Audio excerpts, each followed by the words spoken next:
లభింపకపోరు ధర్మ మార్గము తెలియదు. ఇది చూపించిన ఆయన 7వ వచనం కాడి నుంచి.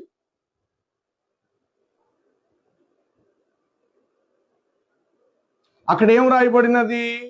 మొహమ్మదు వారికి 40 సంవత్సరాలు వచ్చే వరకు ఆయనకు ధర్మ మార్గమును గురించి తెలియనే తెలియదట. మొహమ్మదు వారికి ప్రవక్త పదవి రాకక పూర్వం అంటే 40 సంవత్సరాలు లోకస్తుడుగా జీవించాడు.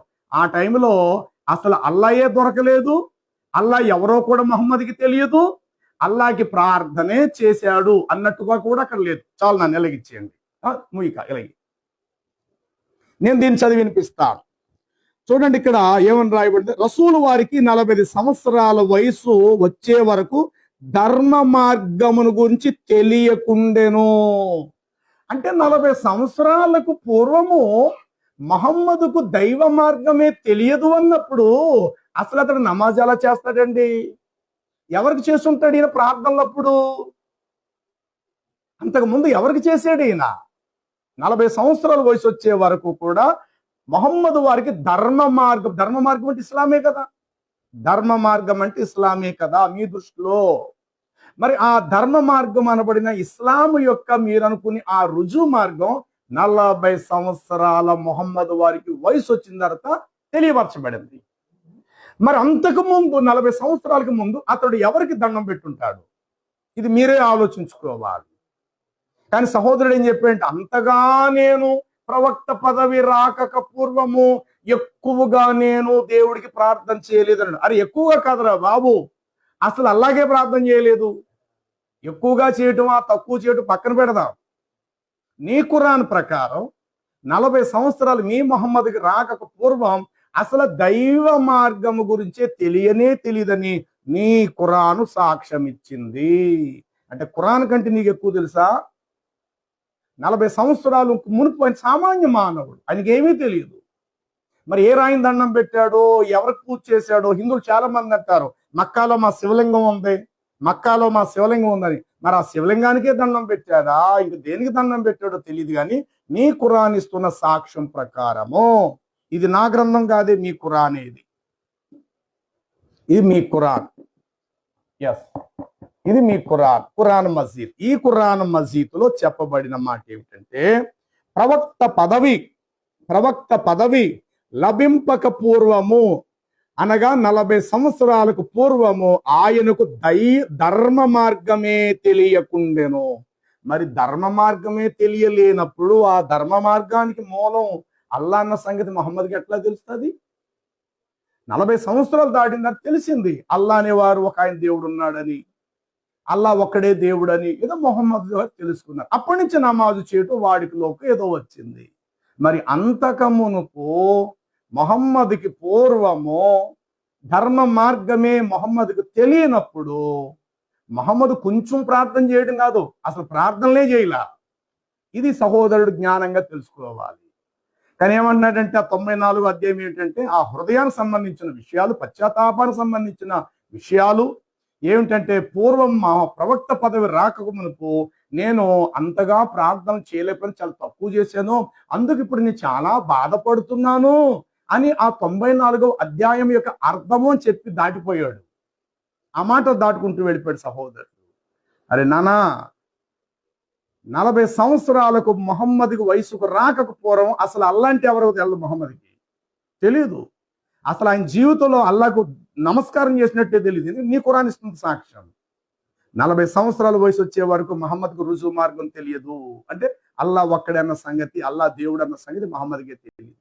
మరి అలాంటప్పుడు ఆ 40 సంవత్సరాల పాత జీవితంలో ఆయన ఎట్లా జీవించుంటాడు అనేది ముస్లిం సమాజ వర్గం మీరే తెలుసుకోండి. ఇది నా మాట కాదు, మీ ఖురాన్కు సంబంధించినటువంటి మాట. ఇకపోతే మహమ్మద్ అందరిలాంటి సామాన్య మానవుడు ప్రవీణ్ గారు చెప్పినందుకు నువ్వు చాలా పెద్దగా ఫీల్ అయిపోయావు. మరలా నేను చెప్తున్నాను, అందరిలాంటి మానవుడు కాకపోతే ఎందుకు చేతబడి చేయబడతారు? నాలాంటి నీలాంటి సామాన్య మానవుడు కాకపోతే మహమ్మద్కి ఎందుకు దయ్యాల చేత పీడించబడతాడైనా? మరి ఈ మాటలు హదీసుల్లో ఉన్నవే, మీ గ్రంథాల్లోనే ఉన్నవే. చేతబడి చేత ఆయన పీడించబడ్డాడు, మస్జిద్కి వెళ్ళలేకపోయేవాడు, భార్యను కలుసుకుని నేను ఒక మెంటల్ షాక్ లో భ్రమలో ఉన్నారైనా అని మీ హదీసులు చెప్తున్నాయి. పైగా ఆయన దయ్యముల చేత ఆయన పీడించబడ్డారని ఒక స్త్రీ వచ్చి సాక్ష్యం ఇస్తుంది. ఓ మహమ్మదు, నీకు పట్టిన దయ్యము నిన్ను వదిలిపెట్టింది అనుకుంటా. బైబిల్ యేసుక్రీస్తు ప్రభు చాలా మంది అన్నారు, బెయల్జెబూబు వల్ల నువ్వు దయ్యములను వెళ్ళగొట్టుచున్నావు, పోతేలేమో నువ్వు దయ్యములకు అధిపతి అని చెప్పేసేసి ప్రభును కూడా చాలా మాట్లాడినారు. కానీ అవే దయ్యాలు యేసుక్రీస్తు ప్రభు వారికి లోబడి భయపడి గజగజమని వణికి మనుషులను పట్టినటువంటి దయ్యాలు ఆయనను విడిచి వెళ్ళిపోయాయి. యేసు ప్రభు వారు ఒక దినాన గెరాసేను ప్రాంతానికి వచ్చినప్పుడు దయ్యముల చేత పీడించబడే ఒక మనుషుడు యేసు ప్రభుకి ఎదురుపడినప్పుడు ఆ దయ్యములు ప్రభుని వేడుకుంటున్నాయి, ప్రభువా మమ్మల్ని నరకములో వేయవచ్చితివా, మమ్మలను నశింప చేయవచ్చితివా అయ్యా అని చెప్పి మమ్మల్ని విడిచిపెట్టే మమ్మల్ని వెళ్ళిపోతాం అన్నప్పుడు ఆయన ఆజ్ఞాపిస్తే దాదాపు 5,000కు పైబడి దురాత్మలు 2,000 పందులలోకి ప్రవేశపెట్టబడగా అవి ఊపిరాడక పందులు సముద్రములో దుమికి అవి చనిపోయినవి వ్రాయబడింది. అంటే యేసు ప్రభు వారు పేరు ఎత్తేసరికి దయ్యములు గజగజమని వణికి దయ్యములు వారి నుండి విడుదల పొందాయి. నువ్వేం చెప్పావు? సైతానుడు యేసుక్రీస్తు ప్రభు అని వేటాడుకోవటానికి 40 దినాలు సైతాను గాడు తీసుకెళ్ళిపోయాడు అన్న. అరే బాబు, బైబిల్ బాగా చదవరా నాన్న. యేసుక్రీస్తు ప్రభు వారిని తోడుకొని వెళ్ళింది దయ్యం కాదు, సైతానుడు కాదు, దురాత్మ కాదు, దేవుని పరిశుద్ధాత్మ. ఇప్పుడు మార్కు సువార్తలో నుండి ఒక మాట చూపించే ముందు యేసు ప్రభుని దయ్యం పట్టుకొని విలవిలలాడించిన ఒక పెద్ద డైలాగ్ వేసావు కదా, నీ హదీసుల్లో నుండి యేసు ప్రభు వారికి దయ్యం పట్టిందా లేదా అనేది ఇప్పుడు నేను చూపిస్తా దాని అన్న. ఇక్కడ చదవబడిన అధ్యాయాన్ని చెప్తున్నాను, వినండి. ఇక్కడ హజరత్ అబూ హురైరా రజీ కథనం ప్రకారముగా దైవప్రవక్త సల్లం గారు ఇలాగా ఉపదేశించేవారు, ప్రతి పిల్లవాడిని పుట్టుక వయసులోనే శైతానుడు తాకుతాడట. మొహమ్మద్ చెప్తున్నాడు, ప్రతి పిల్లవాడిని పుట్టుకలోనే శైతానుడు తాకుతాడు. అయితే అప్పుడే శైతానుడు తాకడంతో పిల్లలు ఎవరైనా సరే ఏడుస్తారు. ఈ విధముగా ఆదాము సంతానం అంటే మొదటి మానవుడు, మనందరూ ఆదాము సంతానమే కదా, ఆదాము సంతానము నుండి వచ్చిన వారందరినీ శైతానుడు ముట్టుకునేవాడు, శైతానుడు బారిని అందరూ పడిన వారే. అయితే హజ్రత్ మరియం కుమారుడైన హజ్రత్ ఈసా అలైహి వసల్లం అనగా యేసుక్రీస్తు ప్రభు వారి విషయంలో అలా జరగలేదు. అనగా శైతానుడు యేసుక్రీస్తు వారిని ముట్టుకోలేదని మీ హదీసు చెప్తుంది. ఈ హదీస్ ఎప్పుడు వచ్చింది? బైబిల్ తర్వాత వచ్చింది కదా. నిజంగా నువ్వన్నట్టు శైతానుగాడు యేసు ప్రభుని వేటాడుకున్నాడు, మంచి వాలీబాల్ ఆడాడు, శైతానుడు 40 రోజులు పీడించేశాడు అని నువ్వేదో వెర్రి డైలాగ్ వేసావు కదా. మరి బైబిల్ నిజంగా దయ్యం పట్టుకున్నది నిజమే అయితే బైబిల్ తర్వాత వచ్చిన ఈ ఖురాను, బైబిల్ తర్వాత వచ్చిన మహమ్మదు, బైబిల్ తర్వాత వచ్చిన హదీసులో కూడా ఏం చెప్పాలి? యేసు వారికి దయ్యం పట్టింది, యేసు వారిని దయ్యం పట్టుకొని విలవిలలాడించేశాడు అని కనీసం ఎక్కడో చోట 2-3 వచనాలన్నా ఒక్క మాట అయినా మీ ఖురాన్ హదీసులు ఉండాలి కదా. ఎందుకంటే యేసు వారికి దయ్యం పట్టిందని నువ్వు అన్నావు కదా. దయ్యం ఎత్తుకెళ్ళిపోయాడు యేసు ప్రభుని, 40 రోజులు పీడించేసేసాడు, వేటాడేసుకున్నాడు యేసు ప్రభుని, నేను పెద్ద పెద్ద డైలాగులు వాడావు కదా. నిజంగా అది నిజమైతే మరి 7 వెనకాతలు వచ్చినటువంటి ఈ యొక్క హదీసు ఖురాన్ ఏం చెప్పాలి? ఎస్, బైబిల్ ప్రకారం యేసు ప్రభు వారిని అనగా ఈసా మసీని దయ్యము శైతానుడు పట్టుకొని పీడించాడని చెప్పాలి. కానీ నీ ఖురానులో, మీ హదీసుల్లో మహమ్మద్ గారు ఏం చెప్పారు? మీ మహమ్మద్ అంటే మీకు ఇష్టమే కదా, మహమ్మద్ని మీరు ప్రవక్తగా నమ్ముతారు కదా, ఆ పెద్ద మనిషిని. కానీ ఆయన మాట విలువండి. ముస్లిమ్స్ వర్గమా, ముస్లిం జనాంగమా, మీకే చెప్పేది. ఆయన మాట కాస్త విలువిస్తే యేసు ప్రభు ఎలాంటి వారో ఇక్కడ చెప్తూ ఉన్నారు. ఆదాము నుండి వచ్చిన ప్రతి వ్యక్తిని శైతానుడు పట్టుకుంటాడు అన్నాడు. అంటే అందులో మీ మహమ్మద్ ఉన్నాడు, నేను ఉన్నాను, నువ్వు ఉన్నాను.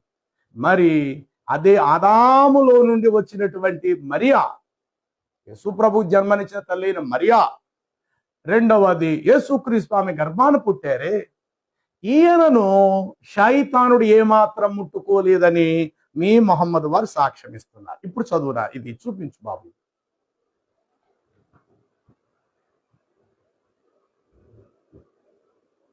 ఏది చూపిస్తున్నావు? Right right right side.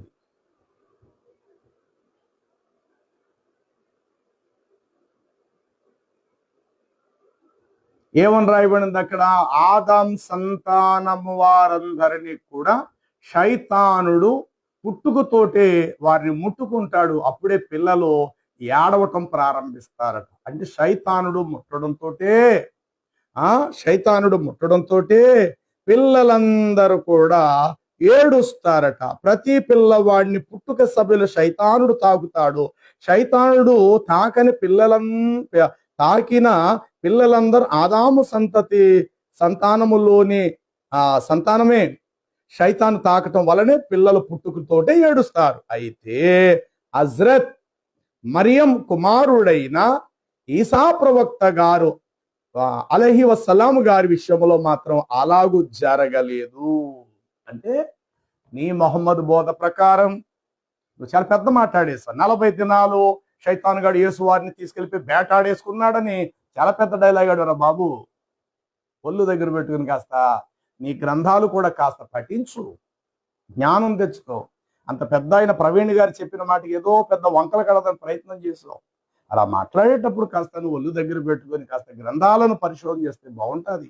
మీరు ఎవరినైతే మహాప్రవక్త, దైవ ప్రవక్త, అంతిమ ప్రవక్త, ఆఖరి ప్రవక్త, గొప్ప ప్రవక్త అనుకుంటున్నారో మీ మహమ్మద్ చెప్తున్నాడు ఇక్కడ ఏమని? ఆదాము నుండి వచ్చిన మానవ జాతి అందరినీ శైతానుడు పట్టుకున్నాడు, అందరిని పీడిస్తాడు వాడు. కానీ శైతానుడు తాకలేనిదల్లా ఒక్క మరియం కుమారుడైన యేసుక్రీస్తు వారిని మాత్రం శైతానుడు ముట్టలేదు అని నీ ముహమ్మద్ ప్రవక్త తన హదీసుల్లో చెప్పారు. ఇప్పుడు నీ మాటను గెలిపించుకుంటావా, నీ ముహమ్మద్ మాటను గెలిపిస్తావా? కాస్త నీవే ఆలోచించుకోమని తమ్ముడా నీ అవగాహనానికి నేను వదిలేస్తూ ఉన్నాను. సరే, నువ్వు చెప్పినటువంటి మాటల్లో మరొక విషయం ఏంటంటే యేసుక్రీస్తుని 40 దినాలు శైతానుడు మోసుకొని వెళ్ళిపోయాడు, తీసుకొని వెళ్ళిపోయాడని నువ్వు చాలా పెద్దగా పేలావు. మార్కు శుభవార్త 9వ అధ్యాయము 12వ వచనాన్ని చదివితే ఏముంటుందో తెలుసా? రాసుకో, రిఫరెన్స్ నేను చదువుతున్నాను. అంతట పరిశుద్ధాత్మ ఆయనను అరణ్యములోనికి తీసుకొని వెళ్ళిపోయెను. దేవుని పరిశుద్ధాత్మ చేత 40 దినాలు ఆయన అరణ్యములోకి వెళ్ళి ఉన్నారు. దురాత్మ చేత కాదరా బాబు, దురాత్మ చేత కాదు. కానీ తెలియకుండా పెద్ద డైలాగ్ వేసేసావు. నీ వల్ల మీ ముస్లిమ్స్ అందరికి చెడ్డ పేరే. మీ ముస్లిమ్స్ అందరిలో చాలా మంది మంచి వాళ్ళు ఉన్నారు, మంచి వక్తలు ఉండొచ్చు. కానీ అలాంటి వాళ్ళందరికీ మీలో కొత్తగా పుట్టిన ఒక్కొక్కడు ఎవడు పడితే వాడు వెలుగులోకి వచ్చేసి 4 మాటలు నేర్చుకుని, ఎవడో షఫీ చెప్పింది, ఇస్రాజ్ లాంటి వాడు చెప్పి 4 మాటలు నిజమని నమ్మి మీరు భ్రమకు గురవుతున్నారు. వారేదో తెలియక అజ్ఞానంగా మాట్లాడేశారు. కనీసం మీరైనా మీ ఇస్లాం పరువు కాపాడండి, మీ ఇస్లాం గౌరవాన్ని కాపాడండి. మీ ఇస్లాం యొక్క గ్రంథాలు నిజమని సమాజంలో నిరూపించటానికి కాస్త కృషి చేయండి నాయన. దయ్యం పట్టుకుని యేసు ప్రభుని విలువలలాడించేశాడని నువ్వు అంటున్నావు. కానీ నీ హదీసుల ప్రకారము పుట్టిన ప్రతి ఒక్కరిని శైతానుడు పట్టుకుంటాడు, ఒక్క యేసుక్రీస్తు వారిని మాత్రము శైతానుడు పట్టుకోలేదు అని నీ ముహమ్మదు మీ హదీసుల్లో చెప్పాడు. నేను చూపించాను. ఇప్పుడు చూడండి, మార్కు శుభవార్త 1వ అధ్యాయం 12వ వచనము. పరిశుద్ధాత్మ ఆయనను అరణ్యములోనికి త్రోసుకొని పోయెను. తర్వాత మత్తయి సువార్త 4వ అధ్యాయం 1వ మాట. అప్పుడు యేసు అపవాది చేత శోధింపబడుటకు పరిశుద్ధాత్మ వలన, అనగా పెద్ద అక్షరాలు రాయబడ్డాయి, ఆత్మ వలన అరణ్యమునకు కొనిపోబడెను. ఓకేనా? శైతానుడు తీసుకెళ్ళలేదు, యేసు